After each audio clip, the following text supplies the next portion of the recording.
So what do you do when a woman ignores you? Do you double text? Try harder? Get angry? Stay up all night wondering what you did wrong? Here's the truth. None of those reactions help you, and worse, they teach her that she can ignore you and still have your full attention. Today we're flipping the script. This isn't about revenge or ego games. It's about power, real inner power.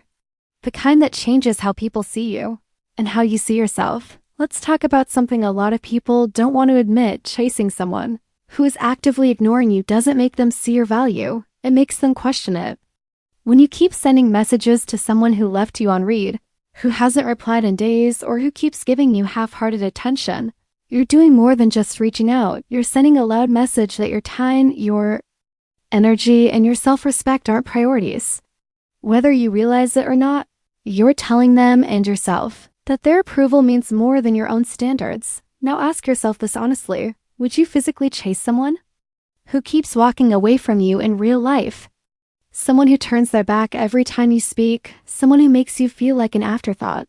You probably wouldn't. Most of us wouldn't tolerate that kind of disrespect in person, and yet emotionally we do. Why? Because we think, if we try harder, if we stay consistent, if we just wait long enough, maybe they'll finally see our worth. Maybe they'll come around. But here's the truth. They won't. Not because you aren't worthy, but because the moment you start begging for someone's time or attention, you teach them that they don't need to offer it freely. And people value what they have to earn. If someone can ignore you, disrespect you, or take you for granted, and you still show up, still text, still wait, then from their perspective, your value isn't something they need to work for. It's just available, always, unconditionally. That's not love. That's not strength. That's a one-sided investment in someone who's already shown you where you stand. And it's not beside them. So what do you do when someone starts pulling away or ignoring you? You stop trying to pull them back. You go silent, not as a manipulation tactic, not to make them wonder or chase you back, but because silence is your boundary. Silence is how you protect your peace. It's how you remind yourself that attention should never come at the cost of dignity. This isn't about punishing them. You're not trying to get revenge or play games. This is about choosing yourself, your mental health, your emotional stability, and your worth over someone who doesn't see it. And the truth is, the people who are meant for you won't need to be chased. They won't ignore you just to see if you'll try harder.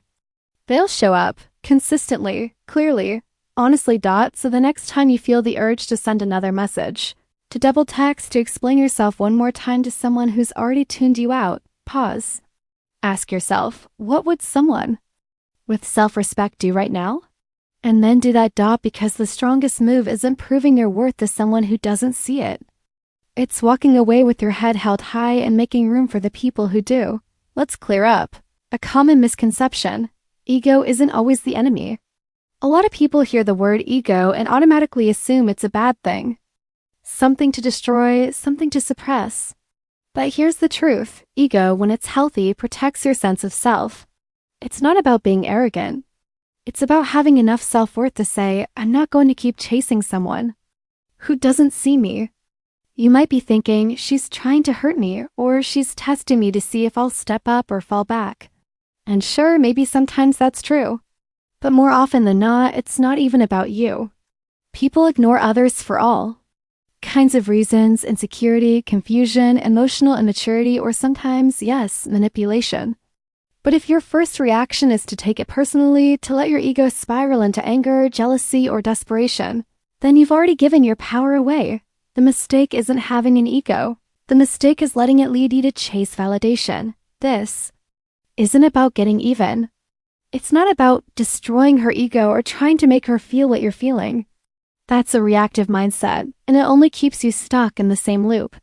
What you should be destroying is the version of yourself that needs constant approval from someone who isn't giving you the bare minimum: attention, honesty, respect. Because the moment you let go of needing her to respond, needing her to choose, you needing her to see your worth, that's when everything starts to shift. That's when your energy becomes calm, centered, powerful. People are naturally drawn to that energy. Women, men, everyone gravitate toward those who don't need external validation to feel good about themselves. That kind of quiet confidence stands out. It's not loud. It doesn't need to prove anything. It doesn't flinch when someone goes silent. It doesn't beg. And it certainly doesn't chase.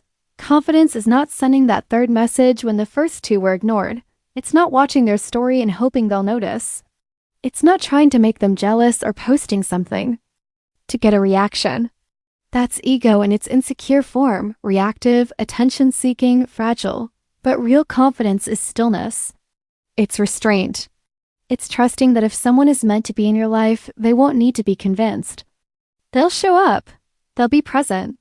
They'll match your energy dots, so the next time someone ignores you, don't make it about your ego. Don't spiral into thinking you weren't enough or that you need to prove something. Instead, ask yourself, what version of me is reacting right now? The insecure version or the grounded one? And then choose the version of yourself that doesn't beg to be seen, because that's the version people remember. That's the version people respect. And that's the version that doesn't just move on, it rises dots. So now the big question. What should you actually do when someone pulls away, when current stops replying, when the attention fades and you're left in silence? You don't react. You reclaim your power, and you do that with 3 simple but powerful steps. Step 1. Pull back with dignity. No emotional text. No rants, no long paragraphs trying to explain how you feel or begging for clarity. You don't need to prove anything. You don't need to win someone back who already made the choice to walk away. What you need is quiet distance, not to manipulate, not to punish, but to protect your peace and preserve your self-respect. They notice. Trust that. People always notice when your energy shifts, especially when they were used to you always. Being available. Step 2. Redirect your energy. Take everything you are pouring into chasing someone else and put it back into yourself. Hit the gym. Double down on your business. Reconnect with friends who actually show up. Learn something new. Build something that outlasts this moment. The more you invest in yourself, the more solid you become. And here's the wild part. People can feel it, even from a distance. There's a frequency that comes from someone who is focused, fulfilled, and unavailable for emotional games. That energy speaks louder than any text ever could. Asterisk. And step 3, let go of the outcome. This is the hardest part, but it's where real power lives. The goal is not to make her come back. The win isn't in getting a text tomorrow or a call next week. The real victory is when you don't care if she ever does. Because when your peace no longer depends on someone else's attention or presence, you become untouchable. You're no longer reacting, you're leading. You're no longer controlled by someone else's inconsistency. You're grounded in your own. Dr. Laura Berman has a quote that hits hard. We attract what we believe we deserve. So if someone like Corinne is ignoring you, stringing you along, or treating you like an afterthought, pause and ask yourself, do I truly believe I deserve to be treated like this? If the answer is no, then it's time to act like it, because walking away with dignity will always say more than staying and begging for attention. And once you reclaim your power fully, unapologetically, you don't just get over someone. You evolve beyond the version of yourself that ever tolerated being ignored. Let me know if you'd like an intro, outro, or combined script now. Let's say she comes back. Maybe Corinne starts liking your posts again, texting you like nothing ever happened, acting like the silence never existed. What do you do then? Do you jump right back in, excited and hopeful? No, the most important thing you can do is stay grounded. Single quotes to get swept up by the flood of attention. Don't reward inconsistency with instant access to your time or emotions. This isn't about punishing her, it's about protecting yourself. You observe, you watch. You ask yourself, is this different? Is she showing up consistently this time, or is this just another round of hot and cold on and off? You get to decide if she deserves your time now, not the other way around. You're not an option to be picked and dropped at convenience. You're someone who sets the terms for how you're treated. Here's the bottom line. How a woman treats you is a reflection of her character.